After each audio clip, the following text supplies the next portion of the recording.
ಎಲ್ಲರಿಗೂ ನಮಸ್ಕಾರ. ವಿನಯ ವಿಮರ್ಶೆ ಯೂಟ್ಯೂಬ್ ವಾಹಿನಿಗೆ ಆತ್ಮೀಯವಾದ ಸ್ವಾಗತ. ಸ್ನೇಹಿತರೆ, ಹಿಂದಿನ ವಿಡಿಯೋದಲ್ಲಿ ಕನ್ನಡ ಸಾಹಿತ್ಯ ಚರಿತ್ರೆಗೆ ಸಂಬಂಧಪಟ್ಟಂತಹ ಪುಸ್ತಕಗಳನ್ನು ನಾವು ಗಮನಿಸಿದ್ದೇವೆ. ಸದ್ಯ ಈ ವಿಡಿಯೋದಲ್ಲಿ ಭಾಷಾ ವಿಜ್ಞಾನ ಮತ್ತು ವ್ಯಾಕರಣಕ್ಕೆ ಸಂಬಂಧಪಟ್ಟಂಥ ಕನ್ನಡದ ಮಹತ್ವದ ಪುಸ್ತಕಗಳು ಯಾವುವು ಅನ್ನೋದನ್ನು ಗಮನಿಸೋಣ. ಇವುಗಳನ್ನು ಪರಿಚಯ ಮಾಡಿಕೊಳ್ಳಲು ಮುಖ್ಯ ಕಾರಣ ಅಂದರೆ, ಭಾಷಾ ವಿಜ್ಞಾನ ಅಂದ ತಕ್ಷಣ ತುಂಬ ಜನರು ಕಠಿಣ, ಅದನ್ನು ಓದೋದು ಹೇಗೆ, ಅದಕ್ಕಿರುವ ಮುಖ್ಯ ಪುಸ್ತಕಗಳು ಯಾವುವು, ಸರಳವಾಗಿ ಅರ್ಥ ಮಾಡಿಕೊಳ್ಳುವ ಕ್ರಮಗಳು ಯಾವುವು ಅಂತ ಭಾಳಷ್ಟು ಪ್ರಶ್ನೆಗಳು ನನ್ನನ್ನು ಕೇಳಿದರು. ಹೀಗಾಗಿ ಭಾಷಾ ವಿಜ್ಞಾನಕ್ಕೆ ಸಂಬಂಧಪಟ್ಟಂತಹ ಭಾಳಷ್ಟು ಪುಸ್ತಕಗಳು ಕನ್ನಡದಲ್ಲಿ ಬಂದಿವೆ. ಅದರಲ್ಲಿ ಆಯ್ದ ಕೆಲವೊಂದು ಪುಸ್ತಕಗಳನ್ನು ನಿಮಗೆ ನಾನು ಸೂಚಿಸ್ತಾ ಇದ್ದೀನಿ. ಅವುಗಳನ್ನು ಗಮನಿಸಿದರೆ ನೆಟ್ ಪರೀಕ್ಷೆ ಆಗಿರ್ಬೋದು, ಕೆಸೆಟ್ ಪರೀಕ್ಷೆ ಆಗಿರ್ಬೋದು, KPSC ಅಥವಾ UPSC ಬೇರೆ ಬೇರೆ ಏನು ಸ್ಪರ್ಧಾತ್ಮಕ ಪರೀಕ್ಷೆಗಳಿವೆಯಲ್ಲ, ಅವುಗಳನ್ನು ಎದುರಿಸಲು ಭಾಳಷ್ಟು ಸಹಾಯಕಕಾರಿಯಾದ ಪುಸ್ತಕಗಳನ್ನು ನಾವು ಈಗ ಗಮನಿಸೋಣ. ನೀವು ಯಾವುದೇ ಒಂದು ಸ್ಪರ್ಧಾತ್ಮಕ ಪರೀಕ್ಷೆಯನ್ನು ಎದುರಿಸಲಿಕ್ಕೆ ಹೋಗ್ತಾ ಇದ್ದೀರಿ ಅಂದರೆ ಅಲ್ಲಿ ಭಾಷಾ ವಿಜ್ಞಾನದ ಬಹಳಷ್ಟು ಪ್ರಶ್ನೆಗಳು ಬರ್ತವೆ. ಯಾಕೆ ಬರ್ತವೆ ಅಂದರೆ, ಅದು ಈಗ ಹೆಚ್ಚು ಬೆಳೆಯುತ್ತಿರೋ ಒಂದು ಜ್ಞಾನ ಶಾಖೆ ಆಗಿರೋದ್ರಿಂದ ಆ ಸಂಬಂಧಿಸಿದ ಪ್ರಶ್ನೆಗಳು ಬರ್ತವೆ. ಹೀಗಾಗಿ ನಾನು ಇಲ್ಲಿ ತಿಳಿಸುವ ಕೆಲವು ಪುಸ್ತಕಗಳನ್ನು ನೀವು ಗಮನಿಸಬೇಕಾಗ್ತದೆ. ಇಲ್ಲಿ ಭಾಳಷ್ಟು ಪುಸ್ತಕಗಳನ್ನು ನಾನು ಹೇಳಿರ್ತೀನಿ, ಆದರೆ ಇಷ್ಟೆಲ್ಲ ಓದಲಿಕ್ಕೆ ಸಾಧ್ಯನಾ ಅಂತ ನಿಮ್ಮಲ್ಲಿ ಒಂದು ಪ್ರಶ್ನೆ ಹುಟ್ಟಬೋದು. ಆದರೆ ಖಂಡಿತವಾಗಿ ಓದಲೇಬೇಕಾಗ್ತದೆ. ಯಾಕೆಂದರೆ ಒಂದು ಪುಸ್ತಕದಲ್ಲಿರುವಂಥ ವಿವರಣೆ ಇನ್ನೊಂದು ಪುಸ್ತಕದಲ್ಲಿ ಇರುವುದಿಲ್ಲ. ಕೆಲವು ಪುಸ್ತಕಗಳಲ್ಲಿ ಕೇವಲ ವಿವರಣೆ ಇರ್ತದೆ, ಉದಾಹರಣೆಗಳಿರೋದಿಲ್ಲ. ಕೆಲವೊಂದು ಪುಸ್ತಕಗಳಲ್ಲಿ ಕೇವಲ ಸೂತ್ರಗಳಿರ್ತವೆ, ವಿವರಣೆ ಇರುವುದಿಲ್ಲ. ಕೆಲವೊಂದು ಪುಸ್ತಕದಲ್ಲಿ ಕೇವಲ ವಿವರಣೆ ಇರ್ತದೆ, ಉದಾಹರಣೆಗಳಿರುವುದಿಲ್ಲ. ಹೀಗೆ ಭಾಳಷ್ಟು ಕೆಲವೊಂದು ಮಿತಿಗಳು ಕೆಲವು ಪುಸ್ತಕಗಳಿಗೆ ಇರ್ತವೆ. ಹೀಗಾಗಿ ಬೇರೆ ಬೇರೆ ಪುಸ್ತಕಗಳನ್ನು ಗಮನಿಸುವುದರ ಮೂಲಕ ಒಂದು ನಿಮ್ಮದೇ ಆದ ನೋಟ್ಸ್ ಮಾಡಿಟ್ಕೊಳ್ಳಿ, ದೀರ್ಘವಾದ ಒಂದು ನೋಟ್ಸ್. ಅದು ಭಾಳ ಪ್ರಯೋಜನಕಾರಿ ಆಗ್ತದೆ. ಇನ್ನೊಂದು ಒಂದು ಕ್ರಿಸ್ಪ್ ಆದ ಒಂದು ನೋಟ್ಸನ್ನು ಮಾಡಿ ಇಟ್ಕೊಳ್ಳಿ. ಯಾಕೆಂದರೆ ಅದು ದೀರ್ಘವಾದ ನೋಟ್ಸ್ ಮಾಡಿ ಇಟ್ಕೊಂಡಿದ್ದು ನಾವು ರಿವಿಷನ್ ಮಾಡೋಕ್ಕೆ ಅನುಕೂಲ ಆಗ್ತದೆ. ಇನ್ನೊಂದು ಕ್ರಿಸ್ಪ್ ನೋಟ್ಸ್ ಮಾಡ್ಕೊಂಡು ಇಟ್ಕೊಂಡ್ರೆ ಅದು ನೀವು ಎಕ್ಸಾಮ್ ನಿಯರ್ ಬಂದಾಗ ಗ್ಲಾಸ್ ಮಾಡಲಿಕ್ಕೆ ಅನುಕೂಲ ಆಗ್ತದೆ. ಹೀಗಾಗಿ ಈ ಎರಡು ರೀತಿಯಾದ ನೋಟ್ಸನ್ನು ನೀವು ಮಾಡ್ಕೋಬೇಕಂದ್ರೆ ಬೇರೆ ಬೇರೆ ಆಕಾರಗಳನ್ನು ಗಮನಿಸಬೇಕಾಗ್ತದೆ, ಅಂದರೆ ಬೇರೆ ಬೇರೆ ಪುಸ್ತಕಗಳನ್ನು ಗಮನಿಸಬೇಕಾಗ್ತದೆ. ಇಲ್ಲಿ ಭಾಷಾ ವಿಜ್ಞಾನಕ್ಕೆ ಬಂದಾಗ ಭಾಷಾ ವಿಜ್ಞಾನ, ದ್ರಾವಿಡ ಭಾಷಾ ವಿಜ್ಞಾನ, ತೌಲನಿಕ ದ್ರಾವಿಡ ಭಾಷಾ ವಿಜ್ಞಾನ, ವ್ಯಾಕರಣ ಮತ್ತು ಕನ್ನಡ ಭಾಷೆಯ ಚರಿತ್ರೆಯನ್ನು ನಾವು ಗಮನಿಸಬೇಕಾಗ್ತದೆ. ಹಾಗಾದರೆ ಇವುಗಳಿಗೆ ಇರುವ ಪ್ರಮುಖ ಪುಸ್ತಕಗಳು ಯಾವುವು ಅಂತ ಭಾಳಷ್ಟು ಜನಕ್ಕೆ ಗೊಂದಲ ಇರ್ತದೆ, ಯಾವುದನ್ನು ಓದಲಿ ಯಾವುದನ್ನು ಬಿಡಲಿ ಅಂತ. ಹಾಗಾಗಿ ಭಾಳಷ್ಟು ಜನ ಏನು ಮಾಡ್ತಾ ಇದ್ದಾರೆ, ಗೈಡ್ ಮಾದರಿಯ ಪುಸ್ತಕಗಳನ್ನು ರೆಫರ್ ಮಾಡ್ತಾ ಇದ್ದಾರೆ. ಅವು ಮಾಡೋದ್ರಿಂದ ಏನಾಗ್ತಾ ಇದೆ, ಆನ್ವಯಿಕ ಪ್ರಶ್ನೆಗಳಿಗೆ ಉತ್ತರವನ್ನು ನೀಡಲು ಸಾಧ್ಯ ಆಗ್ತಿಲ್ಲ. ಹೀಗಾಗಿ ಆನ್ವಯಿಕ ಪ್ರಶ್ನೆಗಳಿಗೆ ಉತ್ತರ ನೀಡಬೇಕಂದ್ರೆ ನಾವು ದೀರ್ಘವಾದ ಪುಸ್ತಕಗಳನ್ನು ಅಧ್ಯಯನ ಮಾಡಲೇಬೇಕಾಗ್ತದೆ. ಹೀಗಾಗಿ ಆ ಪುಸ್ತಕಗಳು ಯಾವುವು ಅಂತ ಗಮನಿಸೋಣ. ಇದರಲ್ಲಿ ತುಂಬ ಪುಸ್ತಕಗಳನ್ನು ನಾನು ಹೇಳ್ತಾ ಇದ್ದೀನಿ. ಅದ್ರ ಜೊತೆ ಕೊನೆಗೆ ಒಂದು ಇಂಪಾರ್ಟೆಂಟ್ ಆದ ಭಾಳ ಮಹತ್ವದ ಪುಸ್ತಕಗಳನ್ನು ನಿಮಗೆ ಸಜೆಸ್ಟ್ ಮಾಡ್ತೀನಿ. ಹೀಗಾಗಿ ವಿಡಿಯೋನ ಕೊನೆ ತನಕ ನೋಡಿ. ಇಲ್ಲಿ ಮುಖ್ಯವಾಗಿ ನಾವು ಪಠ್ಯಕ್ರಮವನ್ನು ಅನುಸರಿಸಿ ನೋಡುವುದಾದರೆ ಭಾಷಾ ವಿಜ್ಞಾನ, ದ್ರಾವಿಡ ಭಾಷಾ ವಿಜ್ಞಾನ, ತೌಲನಿಕ ದ್ರಾವಿಡ ಭಾಷಾ ವಿಜ್ಞಾನ, ಕನ್ನಡ ಭಾಷೆಯ ಚರಿತ್ರೆ ಮತ್ತು ವ್ಯಾಕರಣ, ಈ ಅಂಶಗಳನ್ನು ಗಮನಿಸಬೇಕಾಗ್ತದೆ. ಇಲ್ಲಿ ಮೊದಲಿಗೆ ಭಾಷೆ ಅಂದ್ರೇನು, ಅದರ ಬೆಳವಣಿಗೆ ಕ್ರಮ ಏನು ಅನ್ನುವುದನ್ನು ನಾವು ಮುಖ್ಯವಾಗಿ ಅಧ್ಯಯನ ಮಾಡಬೇಕಾಗ್ತದೆ. ಅದರ ಜೊತೆಗೆ ಭಾಷಾ ವಿಜ್ಞಾನದ ಮುಖ್ಯ ಉದ್ದೇಶ ಏನು ಅನ್ನೋದನ್ನು ನಾವು ಗಮನ ಹರಿಸಬೇಕಾಗ್ತದೆ. ಭಾಷೆ ಅನ್ನೋದು ಮನುಷ್ಯ ತನ್ನ ಒಂದು ಸಂವಹನ ಸಂಪರ್ಕಕ್ಕಾಗಿ ನಿರ್ಮಿಸಿಕೊಂಡ ಒಂದು ಮೌಖಿಕ ಸಂಕೇತಗಳ ವ್ಯವಸ್ಥೆ ಅಂತ ನಮಗೆಲ್ಲರಿಗೂ ಗೊತ್ತು. ಆದರೆ ಭಾಷಾ ವಿಜ್ಞಾನದ ಕೆಲಸ ಏನು ಅಂತೇಳಿ ನಾವು ಗಮನಿಸಬೇಕಾಗ್ತದೆ. ಅಂದರೆ ಭಾಷಾ ವಿಜ್ಞಾನದ ಮುಖ್ಯ ಉದ್ದೇಶ ಏನು ಅನ್ನೋದನ್ನು ನಾವು ಇಲ್ಲಿ ಅಧ್ಯಯನ ಮಾಡಬೇಕಾಗ್ತದೆ. ಅಂದರೆ ಇಲ್ಲಿ ಭಾಷಾ ವಿಜ್ಞಾನ ಏನು ಮಾಡ್ತದೆ, ಭಾಷೆಯ ರಚನೆ ಮತ್ತು ಅದರ ಬಳಕೆ ಎಲ್ಲ ವಿವಿಧ ಆಯಾಮಗಳನ್ನು ಏನು ಮಾಡ್ತದೆ, ಇದು ವೈಜ್ಞಾನಿಕವಾಗಿ ವಿಶ್ಲೇಷಣೆ ಮಾಡ್ತದೆ, ಅಂದರೆ ಅದನ್ನು ಅಧ್ಯಯನ ಮಾಡ್ತದೆ. ಅಂಥ ಭಾಷಾ ವಿಜ್ಞಾನ ಹೇಗೆ ಬೆಳೆದು ಬಂತು ಅಂತೇಳಿ ನಾವು ಆರಂಭದಲ್ಲಿ ತಿಳ್ಕೊಂಡ್ರೆ ನಂತರ ನಾವು ಭಾಷೆಯ ವಿವಿಧ ಮಜಲುಗಳನ್ನು, ಅದರ ಬೆಳವಣಿಗೆ ಕ್ರಮವನ್ನು ಅರ್ಥಕೊಳ್ಬೋದು. ಇಲ್ಲಿ ನಾವು ಪಠ್ಯಕ್ರಮವನ್ನು ಕೇಂದ್ರೀಕರಿಸಿ ನೋಡುವುದಾದರೆ ಭಾಷಾ ವಿಜ್ಞಾನ ಅಂತ ನಿಮಗೆ NET ಪರೀಕ್ಷೆಯ ಪಠ್ಯಕ್ರಮ ನೋಡಿದರೆ ಘಟಕ 5ರಲ್ಲಿ ನಾವು ಭಾಷಾ ವಿಜ್ಞಾನವನ್ನು ನೋಡ್ತೇವೆ. ಅಲ್ಲಿ ಭಾಷೆಯ ಸ್ವರೂಪ, ಲಕ್ಷಣ, ಭಾಷೆಯ ಪ್ರಭೇದಗಳು, ಭಾಷೆಯ ಪಾರಂಪರಿಕ ಮತ್ತು ಆಧುನಿಕ ವಿಧಾನಗಳು ಏನಾಗಿದ್ದವು, ಭಾಷಾಶಾಸ್ತ್ರ ಮತ್ತು ಭಾಷಾ ವಿಜ್ಞಾನ ಅವುಗಳ ಸ್ವರೂಪವೇನು, ಭಾಷಾಶಾಸ್ತ್ರ ಭಾಷಾ ವಿಜ್ಞಾನ ಅಂತ ಯಾಕೆ ಕರೆಸ್ಕೊಳ್ತು, ಆ ಎರಡು ವಿಷಯಗಳ ನಡುವಿನ ಸಂಬಂಧವೇನು, ಅಂತರವೇನು ಅಂತೇಳಿ ನಾವು ಗಮನಿಸಬೇಕಾಗ್ತದೆ. ಅದರ ಜೊತೆಗೆ ಕನ್ನಡ ವ್ಯಾಕರಣ ಪರಂಪರೆ ಏನಾಗಿತ್ತು, ಅಲ್ಲಿ ಭಾಷಾ ವಿಜ್ಞಾನ ಮತ್ತು ಅದರ ನಡುವೆ ಬರುವ ವರ್ಣನಾತ್ಮಕ ಭಾಷಾ ವಿಜ್ಞಾನ ಅಂದ್ರೇನು, ವಿವರಣಾತ್ಮಕ ಭಾಷಾ ವಿಜ್ಞಾನ ಅಂದ್ರೇನು, ಐತಿಹಾಸಿಕ ಭಾಷಾ ವಿಜ್ಞಾನ ಅಂದ್ರೇನು, ಇಂಥ ಭಾಳಷ್ಟು ಅಂಶಗಳನ್ನು ನಾವು ತಿಳ್ಕೊಳ್ಬೇಕಾಗ್ತದೆ. ಅದ್ರ ಜೊತೆಗೆ ಭಾಷಾ ವಿಜ್ಞಾನದಲ್ಲಿ ಮುಖ್ಯವಾಗಿ ಬರುವ ಧ್ವನಿಮ ಅಂದ್ರೇನು, ಆಕೃತ್ಮ ಅಂದ್ರೇನು, ವಾಕ್ಯ ಅಂದ್ರೇನು, ಅರ್ಥ ವಿಜ್ಞಾನ ಅಂದ್ರೇನು, ಮತ್ತು ಅವುಗಳಿಗೆ ಸಂಬಂಧಿಸಿದಂತೆ ವಿವಿಧ ಚಿಂತಕರ ಚಿಂತನೆಗಳು ಏನಾಗಿದ್ದವೆ ಅನ್ನೋದನ್ನು ನಾವು ಮುಖ್ಯವಾಗಿ ಅರ್ಥ ಮಾಡ್ಕೊಳ್ಬೇಕಾಗ್ತದೆ. ನಾ ಇಷ್ಟು ವಿಷಯಗಳನ್ನು ಯಾಕೆ ನಿಮಗೆ ಹೇಳಿದ್ದಂದರೆ, ಇದರಲ್ಲಿ ಒಂದೊಂದು ಪುಸ್ತಕಗಳು ಒಂದೊಂದರ ಬಗ್ಗೆ ವಿಶೇಷವಾಗಿ ವಿವರಣೆಯನ್ನು ನೀಡ್ತಾ ಹೋಗ್ತಾವೆ. ಹೀಗಾಗಿ ನಾವು ಇವಾಗ ಅರ್ಥ ಮಾಡ್ಕೊಳ್ಬೇಕೆಂದರೆ ಬೇರೆ ಬೇರೆ ಪುಸ್ತಕಗಳನ್ನು ಓದಲೇಬೇಕಾಗ್ತದೆ. ಇವುಗಳಿಗೆ ಸಂಬಂಧಿಸಿದಂತೆ ಒಂದೊಂದು ಪುಸ್ತಕಗಳನ್ನು ನಾವು ಗಮನಿಸೋಣ. ಮೊದಲಿಗೆ ನಾವು ಓದಲೇಬೇಕಾದ ಪುಸ್ತಕ ಯಾವುದಂದರೆ ಭಾಷಾ ವಿಜ್ಞಾನದ ಮೂಲ ತತ್ವಗಳು ಅಂತ. ಇದು ಎಂ ಚಿದಾನಂದ ಮೂರ್ತಿಯವರ ಒಂದು ಪುಸ್ತಕವಾಗಿದೆ. ಇದನ್ನು ಯಾಕೆ ನಾನು ಸಜೆಸ್ಟ್ ಮಾಡ್ತಾ ಇದ್ದೀನಿ ಅಂದರೆ, ಇದರ ನಂತರ ಭಾಳಷ್ಟು ಪುಸ್ತಕಗಳು ಬಂದಿವೆ. ಇದು ಯಾಕೆ ಇಂಪಾರ್ಟೆಂಟ್ ಆಗ್ತದೆ ಅಂದರೆ, ಕನ್ನಡದಲ್ಲಿ ಭಾಷಾ ವಿಜ್ಞಾನದ ಬಗ್ಗೆ ಆರಂಭದಲ್ಲಿ ಬಂದಂಥ ಒಂದು ಪುಸ್ತಕ ಇದಾಗಿದೆ. ಅದರ ಜೊತೆಗೆ ಇನ್ನೊಂದು ಭಾಳ ಯಾಕೆ ಇಂಪಾರ್ಟೆಂಟ್ ಆಗ್ತದೆ ಅಂದರೆ, ಈ ಭಾಷಾ ವಿಜ್ಞಾನವನ್ನು ಇದು ಸರಳ ಶೈಲಿಯಲ್ಲಿ ಹೇಳ್ತಾ ಹೋಗ್ತದೆ. ಅಂದರೆ ಸರಳ ಶೈಲಿ ಅಂದ ತಕ್ಷಣ ಗಾಢವಾದ ವಿಷಯವನ್ನು ಸಹಜವಾಗಿ ಹೇಳುವ ಒಂದು ರೀತಿ ಇದರಲ್ಲಿದೆ. ಹಾಗಾಗಿ ಇದರಲ್ಲಿ ಹೆಚ್ಚಿನ ಪಾರಿಭಾಷಿಕ ಪದಗಳು ಬಳಕೆ ಆಗಿಲ್ಲ. ಕೆಲವೊಮ್ಮೆ ಏನಾಗ್ತದೆ, ವಿಷಯ ಚೆನ್ನಾಗಿದ್ರು ಭಾಳಷ್ಟು ಪಾರಿಭಾಷಿಕ ಪದಗಳನ್ನು ಬಳಸಿಬಿಟ್ಟಿರ್ತಾರೆ. ಆ ಬಳಸಿದಾಗ ನಮಗೇನಾಗ್ತದೆ, ಆ ಪಾರಿಭಾಷಿಕ ಪದಗಳನ್ನೇ ಅರ್ಥ ಮಾಡ್ಕೊಳ್ಳಿಕ್ಕೆ ತುಂಬ ಸಮಯ ಸಿಗ್ತದೆ. ಹೀಗಾಗಿ ಆ ಪಾರಿಭಾಷಿಕ ಪದಗಳ ಒಂದು ಭಾರ ಇಲ್ಲದೆ ಸುಲಭವಾಗಿ ಸರಳವಾಗಿ ಭಾಷಾ ವಿಜ್ಞಾನದ ಮೂಲ ತತ್ವಗಳನ್ನು ಇದರಲ್ಲಿ ಕಟ್ಟಿಕೊಟ್ಟಿದ್ದಾರೆ. ಹೀಗಾಗಿ ಭಾಷಾ ವಿಜ್ಞಾನದ ಒಂದು ಸ್ಪಷ್ಟವಾದ ಚಿತ್ರಣ ಈ ಪುಸ್ತಕ ಓದೋದ್ರ ಮೂಲಕವಾಗಿ ನಮಗೆ ಸಿಗ್ತದೆ. ಒಟ್ಟು ಹೇಳಬೇಕಂದ್ರೆ ಈ ಕೃತಿ ಒಂದು ಕನ್ನಡದಲ್ಲಿ ಭಾಷಾ ವಿಜ್ಞಾನಕ್ಕೆ ಒಂದು ಪ್ರವೇಶಿಕೆ ಪಡೆಯಲು ಮುಖ್ಯವಾಗಿ ಬೇಕಾದಂಥ ಒಂದು ಆಕರ ಆಗಿದೆ ಅಂತ. ಇಲ್ಲಿ ಇವ್ರು ಏನು ಮಾಡ್ತಾರೆ ಅಂದರೆ, ಭಾಷೆ ಅಂದ್ರೇನು, ಆ ಭಾಷೆಯ ಉಗಮ ಆಗಿರ್ಬೋದು, ಭಾಷಾ ವರ್ಗೀಕರಣ ಆಗಿರ್ಬೋದು, ಇವೆಲ್ಲವನ್ನು ಹೇಳ್ತಾ ಹೇಳ್ತಾ ಆ ಧ್ವನಿ ವ್ಯತ್ಯಾಸ, ಭಾಷಾ ವ್ಯತ್ಯಾಸ, ಭಾಷಾ ಸ್ವೀಕರಣ, ಸಾಮ್ಯ ಮೂಲ ವ್ಯತ್ಯಾಸ, ಅದರ ಜೊತೆಗೆ ಭಾಷಾ ವಿಜ್ಞಾನದಲ್ಲಿ ಬರುವ ಐತಿಹಾಸಿಕ ಭಾಷಾ ವಿಜ್ಞಾನ ಅಂದ್ರೇನು, ಇಂಥ ಭಾಳಷ್ಟು ಅಂಶಗಳನ್ನು ಇದರಲ್ಲಿ ಚರ್ಚೆ ಮಾಡ್ತಾ ಹೋಗಿದ್ದನ್ನು ನಾವು ಗಮನಿಸ್ತೇವೆ. ಹೀಗಾಗಿ ಇದೊಂದು ಭಾಷಾ ವಿಜ್ಞಾನದ ಆರಂಭದಲ್ಲಿ ಓದುವವರಿಗೆ, ಭಾಷಾ ವಿಜ್ಞಾನಕ್ಕೆ ಪ್ರವೇಶಿಕೆ ಪಡೆಯುವವರಿಗೆ ಒಂದು ಭಾಳ ಉತ್ತಮವಾದ ಕೃತಿ ಇದಾಗಿದೆ ಅನ್ನೋದನ್ನು ನಾವು ಗಮನಿಸಬೇಕು. ಈ ಭಾಷಾ ವಿಜ್ಞಾನ ಕ್ಷೇತ್ರ ಅನ್ನೋದು ನಿರಂತರವಾಗಿ ಅಪ್ಡೇಟ್ ಆಗ್ತಾ ಹೋಗ್ತಿರ್ತದೆ. ಬೇರೆ ಬೇರೆ ಭಾಷೆಗಳು ಬಂದು ಸೇರ್ಕೋತವೆ, ಹೊರಗೆ ಹೋಗ್ತವೆ. ಹೀಗಾಗಿ ಇದು ನಿರಂತರವಾಗಿ ನಡೆಯುವ ಕ್ರಿಯೆಯಾಗಿದೆ. ಭಾಷೆ ಅನ್ನೋದು ಹೇಗೆ ನಿರಂತರವಾಗಿ ಬದಲಾವಣೆ ಆಗ್ತದಲ್ಲ, ಹಾಗೆ ಭಾಷಾ ವಿಜ್ಞಾನ ಅನ್ನುವುದು ಬೇರೆ ಬೇರೆ ಕಾರಣಕ್ಕಾಗಿ ಬದಲಾವಣೆ ಹೊಂದ್ತಾ ಇರ್ತದೆ. ಹಾಗಾಗಿ ಇದನ್ನು ನಾವು ಬೇರೆ ಬೇರೆ ಹೊಸ ಹೊಸ ಪುಸ್ತಕಗಳ ಮೂಲಕ ಮತ್ತೆ ಮತ್ತೆ ಅಧ್ಯಯನ ಮಾಡಲೇಬೇಕಾದ ಒಂದು ಜ್ಞಾನ ಶಾಖೆಯಾಗಿ ಇದನ್ನು ಗ್ರಹಿಸಬೇಕಾಗ್ತದೆ. ಇನ್ನೊಂದು ಪುಸ್ತಕ ಆಧುನಿಕ ವರ್ಣನಾತ್ಮಕ ಭಾಷಾ ವಿಜ್ಞಾನ ಅಂತೇಳಿ ರಾಜೇಶ್ವರಿ ಮಹೇಶ್ವರಯ್ಯ ಅವರ ಈ ಪುಸ್ತಕ ಒಂದು ಆಧುನಿಕ ವರ್ಣನಾತ್ಮಕ ಭಾಷಾ ವಿಜ್ಞಾನವನ್ನು ತಿಳಿದುಕೊಳ್ಳಲು ಬಹಳ ಸಹಕಾರಿಯಾದ ಒಂದು ಪುಸ್ತಕ ಇದಾಗಿದೆ. ಇನ್ನೊಂದು ಕನ್ನಡದ ಒಬ್ಬ ಮಹತ್ವದ ಭಾಷಾ ವಿಜ್ಞಾನಿಯಾದ GS ಕುಳ್ಳಿಯವರ ವರ್ಣನಾತ್ಮಕ ಭಾಷಾ ವಿಜ್ಞಾನ ಮತ್ತು ಐತಿಹಾಸಿಕ ಭಾಷಾ ವಿಜ್ಞಾನ ಎನ್ನುವ ಎರಡು ಪುಸ್ತಕಗಳನ್ನು ನಾವು ಮುಖ್ಯವಾಗಿ ಗಮನಿಸಬೇಕಾಗ್ತದೆ. ಯಾಕೆಂದರೆ ಇವರು ಕರ್ನಾಟಕದ ಒಬ್ಬ ಬಹುದೊಡ್ಡ ಭಾಷಾ ವಿಜ್ಞಾನಿ.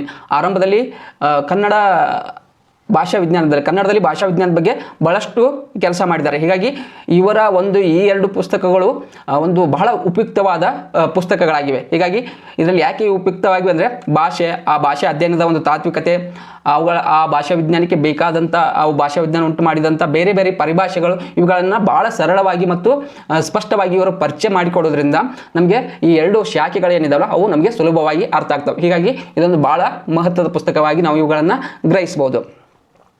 ಇದರ ಜೊತೆಗೆ ಇನ್ನೊಂದು ಪುಸ್ತಕ ಭಾಷಾ ವಿಜ್ಞಾನದ ಪರಿಚಯ ಅಂಥೇಳಿ ಕೆ ಕೆಂಪೇಗೌಡರ ಒಂದು ಪುಸ್ತಕ. ಇವ್ರದ್ದು ಸಾಮಾನ್ಯ ಭಾಷಾ ವಿಜ್ಞಾನ ಅಂತ ಒಂದು ಪುಸ್ತಕ ಇದೆ. ಅದನ್ನು ಸಹ ನಾವು ಗಮನಿಸ್ಬೋದು. ಇವರು ನಮ್ಮ ಕನ್ನಡ ನಾಡಿನ ಒಬ್ಬ ಮಹತ್ವದ ಭಾಷಾ ವಿಜ್ಞಾನಿಯಾಗಿ ಇವರನ್ನು ನಾವು ನೋಡ್ಬೋದು. ಇವರು ಭಾಷಾ ವಿಜ್ಞಾನ ಮೇಲೆ ಭಾಳಷ್ಟು ಕೆಲಸ ಮಾಡಿದ್ದಾರೆ. ಹೀಗಾಗಿ ಈ ಭಾಷಾ ವಿಜ್ಞಾನ ಪರಿಚಯ ಅನ್ನೋದು ನಮಗೆ ಒಂದು ಸ್ಪರ್ಧಾತ್ಮಕ ಪರೀಕ್ಷೆಯ ದೃಷ್ಟಿಯಿಂದಲೂ ಮಹತ್ವದಾಗಿದೆ. ಅದ್ರ ಜೊತೆಗೆ ಸಂಶೋಧನೆಯಲ್ಲಿ ತೊಡಗಿಕೊಂಡವರಿಗೆ ಸಹ ಇದು ಭಾಳ ಮಹತ್ವದ ಪುಸ್ತಕವಾಗಿದೆ. ಇದನ್ನು ಸಹ ನಾವು ಗಮನಿಸ್ಬೋದು. ಇನ್ನೊಂದು ಪುಸ್ತಕ ಭಾಷಾ ವಿಜ್ಞಾನ ಅಂತೇಳಿ ಇದು ಎಂ ಮುರುಗಪ್ಪ ಅವರು ಸಂಪಾದನೆ ಮಾಡಿದ್ದಾರೆ. ಕರ್ನಾಟಕ ಸಾಹಿತ್ಯ ಅಕಾಡೆಮಿಯ ಪುಸ್ತಕ ಇದಾಗಿದೆ. ಇದು ಯಾಕೆ ಮಹತ್ವದಾಗ್ತದೆ ಅಂದರೆ, ಇತ್ತೀಚಿನ ಕರ್ನಾಟಕದ ಮಹತ್ವದ ಭಾಷಾ ವಿಜ್ಞಾನಿಗಳು ಮತ್ತು ಭಾಷಾ ಪ್ರಾಧ್ಯಾಪಕರು ಬರೆದಿರುವ ಬಹಳಷ್ಟು ಲೇಖನಗಳು ಇದರಲ್ಲಿ ಇವೆ. ಇಲ್ಲಿ ಭಾಷೆಯ ಸ್ವರೂಪ, ಅದರ ಲಕ್ಷಣ, ಭಾಷಾ ಭೂಗೋಳ ಆಗಿರ್ಬೋದು, ಕನ್ನಡದ ಉಪಭಾಷೆಗಳು, ಭಾಷಾ ಅಧ್ಯಯನದ ಪಾರಂಪರಿಕ ಮತ್ತು ಆಧುನಿಕ ವಿಧಾನಗಳು, ಪ್ರಾಚೀನ ಕನ್ನಡ ವ್ಯಾಕರಣ ಪರಂಪರೆ, ಕನ್ನಡ ಅವಸ್ಥಾ ಭೇದಗಳು, ಹೀಗೆ ಬಹಳಷ್ಟು ಲೇಖನಗಳಿರುವ ಈ ಒಂದು ಪುಸ್ತಕ ನಮಗೆ ಸ್ಪರ್ಧಾತ್ಮಕ ಪರೀಕ್ಷೆಗಳಿಗೆ ಭಾಳ ಮಹತ್ವದಾಗ್ತದೆ. ಇದರಲ್ಲಿ ನಾವು ಏನು ಈ ಭಾಷಾ ವಿಜ್ಞಾನ ಅಂತ ನೋಡಿದೆವಲ್ಲ, ಭಾಷಾ ವಿಜ್ಞಾನ ಅಂದರೆ ಏನು ಅಂತ ಅರ್ಥ ಮಾಡ್ಕೊಂಡ್ಮೇಲೆ ನಾವು ದ್ರಾವಿಡ ಭಾಷಾ ವಿಜ್ಞಾನವನ್ನು ಅರ್ಥ ಮಾಡ್ಕೊಳ್ಳೋದು ಮುಖ್ಯ ಆಗ್ತದೆ. ಯಾಕೆಂದರೆ ಎಲ್ಲದರ ಮೇಲೂ ಪ್ರಶ್ನೆ ಬರ್ತಾವೆ. ಹೀಗಾಗಿ ಇದರಲ್ಲಿ ಬರುವ 5.2ರಲ್ಲಿ ನಾವು ದ್ರಾವಿಡ ಭಾಷಾ ವಿಜ್ಞಾನವನ್ನು ನೋಡ್ತೇವೆ. ಅಂದರೆ ಆ ದ್ರಾವಿಡ ಪದದ ನಿಷ್ಪತ್ತಿ ಆಗಿರ್ಬೋದು, ದ್ರಾವಿಡ ಭಾಷಾ ವರ್ಗ ಆಗಿರ್ಬೋದು ಮತ್ತು ಅವುಗಳ ವರ್ಗೀಕರಣ ಆಗಿರ್ಬೋದು, ಇವುಗಳನ್ನೆಲ್ಲ ನಾವು ಗಮನಿಸಬೇಕು. ಪ್ರಪಂಚಾದ್ಯಂತ ಸುಮಾರು 3000ಕ್ಕಿಂತಲೂ ಹೆಚ್ಚು ಭಾಷೆಗಳನ್ನು ಗುರುತಿಸಿದ್ದಾರೆ. ಆ ಭಾಷೆಗಳನ್ನು ಆಧುನಿಕ ಭಾಷಾ ವಿಜ್ಞಾನಿಗಳು ಕೆಲವು ತತ್ವಗಳಿಗೆ ಅನುಗುಣವಾಗಿ ವರ್ಗೀಕರಣ ಮಾಡ್ತಾರೆ. ಅದರಲ್ಲಿ ಮುಖ್ಯವಾಗಿ ಒಂದು ರಾಚನಿಕ ವರ್ಗೀಕರಣ, ಇನ್ನೊಂದು ವಾಂಶಿಕ ವರ್ಗೀಕರಣ ಅನ್ನೋದನ್ನು ನಾವು ಗಮನಿಸ್ತೇವೆ. ಇಲ್ಲಿ ರಾಚನಿಕ ವರ್ಗೀಕರಣದಲ್ಲಿ ಪದ ರಚನೆ, ವಾಕ್ಯ ರಚನೆ ಇವುಗಳನ್ನು ನಾವು ಗಮನಿಸ್ತೇವೆ. ಇನ್ನು ವಾಂಶಿಕ ವರ್ಗೀಕರಣದಲ್ಲಿ ಅವುಗಳ ಭಾಷೆಗಳ ವಂಶಗಳ ಹಿನ್ನೆಲೆಯಲ್ಲಿ ಅವುಗಳ ಒಂದು ವರ್ಗೀಕರಣವನ್ನು ನಾವು ನೋಡ್ತೇವೆ. ಈ ಪ್ರಪಂಚದಲ್ಲಿ ಭಾಷೆಗಳ ಹಿನ್ನೆಲೆಯಲ್ಲಿ ಗಮನಿಸಿದಾಗ ಸುಮಾರು 21 ಭಾಷಾ ಅಂಶಗಳನ್ನು ಗುರುತಿಸಿದ್ದಾರೆ. ಅದರಲ್ಲಿ ದ್ರಾವಿಡ ಭಾಷಾ ಕುಟುಂಬವು ಒಂದಾಗಿರೋದು ನಮ್ಮ ಗಮನಕ್ಕೆ ಬರ್ತದೆ. ದ್ರಾವಿಡ ಭಾಷಾ ಕುಟುಂಬ ಅಂದರೆ ಯಾವ್ಯಾವ ಭಾಷೆಗಳು ಬರ್ತವೆ ಅಂತ ನೋಡೋದಾದರೆ ತಮಿಳು, ತೆಲುಗು, ಕನ್ನಡ, ಮಲಯಾಳಮ್ಮು, ಬ್ರಾಹ್ಮಿ ಹೀಗೆ ಬಹಳಷ್ಟು ಭಾಷೆಗಳು ಬರುವುದನ್ನು ನಾವು ಗಮನಿಸ್ತೇವೆ. ಈ ಎಲ್ಲ ಅಂಶಗಳನ್ನು ಹೇಳುವ ಒಂದು ಮಹತ್ವದ ಪುಸ್ತಕ ನಾವು ಗಮನಿಸಬೇಕಂದ್ರೆ ಅದು ದ್ರಾವಿಡ ಭಾಷಾ ವಿಜ್ಞಾನ ಅಂಥೇಳಿ ಹಂಪ ನಾಗರಾಜಯ್ಯ ಅವರ ಪುಸ್ತಕ.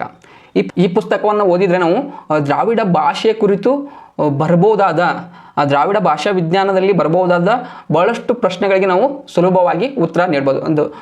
ಇದೊಂದು ದೊಡ್ಡ ಪುಸ್ತಕ ಆದರೂ ಇದನ್ನು ಕಡ್ಡಾಯವಾಗಿ ಓದಲೇಬೇಕು. ಭಾಳ ಮಹತ್ವದ ಪುಸ್ತಕ. ಹಾಗಾಗಿ ಈ ಪುಸ್ತಕ ಯಾಕೆ ಮಹತ್ವದ ಆಗ್ತದಂದರೆ ಇದು ಒಟ್ಟು ಒಂದು ದ್ರಾವಿಡ ಭಾಷೆಗಳ ಒಂದು ಸಮಗ್ರ ಚಿತ್ರಣವನ್ನು ನಮಗೆ ನೀಡ್ತದೆ. ಅದು ಯಾವ ಮೂಲಕವಾಗಿ ವಿಶ್ಲೇಷಣೆ ಮಾಡ್ತದೆ ಅಂದರೆ ಆಧುನಿಕ ದೃಷ್ಟಿಕೋನವಿಟ್ಟುಕೊಂಡು ವಿಶ್ಲೇಷಣೆ ಮಾಡ್ತದೆ. ಹೀಗಾಗಿ ನಮಗೆ ಇದು ಭಾಳ ಮಹತ್ವ ಆಗ್ತದೆ. ಇಲ್ಲಿ ನಾವು ಈಗಾಗಲೇ ನೋಡಿದ್ದೇವೆ, ಭಾಷಾ ವಿಜ್ಞಾನ ನೋಡುವಾಗ ಕೇವಲ ನಾವು ಭಾಷೆಗಳು ಹೇಗೆ ಹುಟ್ಟಿದವು ಅನ್ನುವ ಒಂದು ಚರ್ಚೆಯನ್ನು ನಾವು ಗಮನಿಸ್ತೇವೆ. ಆದರೆ ಇಲ್ಲಿ ಬಂದಾಗ ನಾವು ದ್ರಾವಿಡ ಭಾಷೆಗಳು ಹೇಗೆ ಹುಟ್ಟಿದವು ಅನ್ನೋದನ್ನು ಗಮನಿಸಬೇಕಾಗ್ತದೆ. ಅದರಲ್ಲಿ ಇವ್ರು ಹೇಳೋದಂದರೆ ದ್ರಾವಿಡ ಭಾಷೆಗಳ ಉಗಮ, ವಿಕಾಸ, ಅವುಗಳ ವರ್ಗೀಕರಣ, ಅವುಗಳ ಪ್ರಾಚೀನತೆ, ಅವುಗಳ ಸ್ವರೂಪ, ಲಕ್ಷಣ, ಅವುಗಳ ಪರಸ್ಪರ ಸಂಬಂಧ ಇವೆಲ್ಲವನ್ನು ಇದರಲ್ಲಿ ಹೇಳ್ತಾ ಒಂದು ಧ್ವನಿಮ, ಆಕೃತಿಮ ಇವೆಲ್ಲವನ್ನು ಇವರು ವಿವರಣೆ ನೀಡ್ತಾರೆ. ಇಲ್ಲಿ ಇವರು ಆರಂಭದಲ್ಲಿ ಏನು ಸೂಚಿಸ್ತಾರೆ ಅಂದರೆ ದ್ರಾವಿಡ ಭಾಷೆಯ ಅದು ಹಿನ್ನೆಲೆ ಆಗಿರ್ಬೋದು, ದ್ರಾವಿಡರು ಅಂದರೆ ಯಾರು, ದ್ರಾವಿಡ ಶಬ್ದದ ವಿಶ್ಲೇಷಣೆ ಮಾಡ್ತಾರೆ, ಕನ್ನಡ ವರ್ಣಮಾಲೆ ಬಗ್ಗೆ ಒಂದು ಚರ್ಚೆ ಮಾಡ್ತಾರೆ, ತೆಲುಗು ಭಾಷೆ, ಮಲಯಾಳಂ ಭಾಷೆ, ಕೊಡಗು ಭಾಷೆ, ತೊದೆ ಭಾಷೆ ಹೀಗೆ ಒಂದೊಂದು ಭಾಷೆಗೆ ಸಪ್ರೇಟ್ ಟೈಟಲ್ ಮಾಡಿಕೊಂಡು ಇವರು ಚರ್ಚೆ ಮಾಡ್ತಾರೆ. ಇಲ್ಲಿ ವ್ಯಾಕರಣದ ಬಗ್ಗೆ ಹೇಳ್ತಾರೆ, ಅಥವಾ ಲಕಾರ ಚರಿತ್ರೆ ಅನ್ನೋ ಒಂದು ಭಾಳ ಒಳ್ಳೆಯ ಲೇಖನ ಇದರಲ್ಲಿ ಇದೆ. ಹೀಗಾಗಿ ಇದೊಂದು ಭಾಳ ಮಹತ್ವದ ಪುಸ್ತಕವಾಗಿ ನಮಗೆ ಕಾಣ್ತದೆ. ಯಾಕೆಂದರೆ ಒಬ್ಬ ಭಾಷಾ ವಿಜ್ಞಾನಿ ಒಂದು ಭಾಷೆಯ ಸಮೂಹವನ್ನು, ಭಾಷೆಯ ವರ್ಗೀಕರಣವನ್ನು ಹೇಗೆ ಮಾಡಿದ್ದಾನೆ, ಆ ವಿವಿಧ ಬೇರೆ ಬೇರೆ ವಿದ್ವಾಂಸರ ಅಭಿಪ್ರಾಯ ಏನಾಗಿದ್ದವು ಅನ್ನೋದು ಸಹ ಇದರಲ್ಲಿ ಚರ್ಚೆ ಮಾಡಿ ಒಟ್ಟು ದ್ರಾವಿಡ ಭಾಷಾ ವಿಜ್ಞಾನದ ಒಂದು ಸಮಗ್ರ ಚಿತ್ರಣವನ್ನು ಇವರು ನೀಡೋದ್ರಿಂದ ಇದೊಂದು ಭಾಳ ಮಹತ್ವದ ಪುಸ್ತಕವಾಗಿ ನಮಗೆ ಕಾಣ್ತದೆ. ದ್ರಾವಿಡ ಭಾಷೆಗಳನ್ನು ನೋಡಿದ ಮೇಲೆ ತೌಲನಿಕ ದ್ರಾವಿಡ ಭಾಷೆಗಳನ್ನು ಗಮನಿಸಬೇಕಾಗ್ತದೆ. ಆ ತೌಲನಿಕ ದ್ರಾವಿಡ ಭಾಷೆಗಳಿಗೆ ಸಂಬಂಧಪಟ್ಟಂಥ ಕನ್ನಡದಲ್ಲಿರುವ ಮಹತ್ವದ ಪುಸ್ತಕಗಳು ಯಾವುವು ಅನ್ನೋದನ್ನು ನಾವು ಗಮನಿಸೋದು ಮುಖ್ಯ ಆಗ್ತದೆ. ತೌಲನಿಕ ಭಾಷಾ ವಿಜ್ಞಾನ ಅಂದರೆ 2 ಅಥವಾ ಹೆಚ್ಚು ಭಾಷೆಗಳನ್ನು ಹೋಲಿಸಿ ಅವುಗಳ ಆನುವಂಶಿಕ ಸಂಬಂಧವನ್ನು ಅರಿಯುವುದು ಅಂತ ನಾವು ಗಮನಿಸಬೇಕು. ಅದೇ ತೌಲನಿಕ ಭಾಷಾ ವಿಜ್ಞಾನದ ಉದ್ದೇಶವ ಆಗಿರ್ತದೆ. ಇಲ್ಲಿ ಈ ಶಾಸ್ತ್ರ ಏನಿದೆಯಲ್ಲ, ತೌಲನಿಕ ಭಾಷಾ ವಿಜ್ಞಾನ, ಇದು ಮೂಲ ಭಾಷೆಯನ್ನು ಗುರುತಿಸಬೇಕಾದ ಪ್ರಕ್ರಿಯೆ ಮತ್ತು ಸಿದ್ಧತೆಗಳನ್ನು ಒಳಗೊಂಡು ರೂಪುಗೊಂಡಿರ್ತದೆ. ಇಂಥ ತೌಲನಿಕ ಭಾಷಾ ವಿಜ್ಞಾನ ಅಥವಾ ತೌಲನಿಕ ದ್ರಾವಿಡ ಭಾಷಾ ವಿಜ್ಞಾನದ ಕುರಿತು ನಾವು ಗಮನಿಸಲೇಬೇಕಾದ ಪುಸ್ತಕ ಅಂದರೆ ಶಿವಾನಂದ ಅವರ ತೌಲನಿಕ ಭಾಷಾ ವಿಜ್ಞಾನ. ಇದೊಂದು ಭಾಳ ಮಹತ್ವದ ಪುಸ್ತಕವಾಗಿದೆ. ಇದರಲ್ಲಿ ದ್ರಾವಿಡ ಭಾಷಾ ಕುಟುಂಬದ ಪರಿಚಯ, ದ್ರಾವಿಡ ಭಾಷೆಗಳು, ಅವುಗಳ ಸಂಖ್ಯಾವಾಚಕ ಆಗಿರ್ಬೋದು, ಅಥವಾ ದ್ರಾವಿಡ ಉಪವರ್ಗೀಕರಣ, ಅದರ ಇನ್ನಷ್ಟು ಸಾಧ್ಯತೆಗಳಾಗಿರ್ಬೋದು, ತೌಲನಿಕ ದ್ರಾವಿಡ ಧ್ವನಿಮ ಸ್ತರಗಳು ಅಥವಾ ತೌಲನಿಕ ದ್ರಾವಿಡ ಆಕೃತಿಮ ಸ್ತರಗಳು, ಹೀಗೆ ಬಹಳಷ್ಟು ವಿಷಯಗಳನ್ನು ಭಾಳ ಆಳವಾಗಿ ಚರ್ಚೆ ಮಾಡಿದ್ದಾರೆ. ಹೀಗಾಗಿ ತೌಲನಿಕ ದ್ರಾವಿಡ ಭಾಷಾ ವಿಜ್ಞಾನವನ್ನು ಸರಿಯಾಗಿ ಅರ್ಥ ಮಾಡ್ಕೋಬೇಕಂದ್ರೆ, ಆ ಭಾಷಾ ವಿಜ್ಞಾನವನ್ನು ನಾವು ಭಾಷೆಗಳ ಬಗ್ಗೆ, ದ್ರಾವಿಡ ಭಾಷೆಗಳ ಬಗ್ಗೆ ಒಂದು ಆಳವಾದ ಜ್ಞಾನವನ್ನು ಪಡೆಯಬೇಕಂದ್ರೆ ಓದಲೇಬೇಕಾದ ಪುಸ್ತಕ ಇದು ಆಗಿದೆ. ಇನ್ನೊಂದು ಪುಸ್ತಕ ಸಂಗಮೇಶ್ ಸವದತ್ತಿ ಮಠರ ತೌಲನಿಕ ದ್ರಾವಿಡ ಭಾಷಾ ವಿಜ್ಞಾನ ಅಂತ. ಈ ಪುಸ್ತಕ ಒಂದು ಯಾಕೆ ಇಂಪಾರ್ಟೆಂಟ್ ಆಗ್ತದೆ ಅಂದರೆ ಭಾಳ ಸರಳ ಶೈಲಿಯಲ್ಲಿ ಆಪ್ತ ರೀತಿಯಲ್ಲಿ ಇವರು ಭಾಷಾ ವಿಜ್ಞಾನವನ್ನು ನಮಗೆ ಪರಿಚಯ ಮಾಡಿಕೊಡ್ತಾರೆ. ಇಲ್ಲಿ ಈ ಪುಸ್ತಕದಲ್ಲಿ ಕನ್ನಡದಲ್ಲಿ ತೌಲನಿಕ ದ್ರಾವಿಡ ಭಾಷಾ ವಿಜ್ಞಾನಕ್ಕೆ ಸಂಬಂಧಿಸಿದ ಬಹಳಷ್ಟು ವಿಷಯಗಳನ್ನು ಇವರು ಹೇಳ್ತಾ ಹೋಗ್ತಾರೆ ಅಂತ. ಈ ಪುಸ್ತಕದಲ್ಲಿ ತೌಲನಿಕ ದ್ರಾವಿಡ ಭಾಷಾ ವಿಜ್ಞಾನಕ್ಕೆ ಸಂಬಂಧಿಸಿದ ಭಾಳಷ್ಟು ಮಹತ್ವದ ಸಂಗತಿಗಳನ್ನು ಇದರಲ್ಲಿ ಚರ್ಚೆ ಮಾಡಿದ್ದಾರೆ.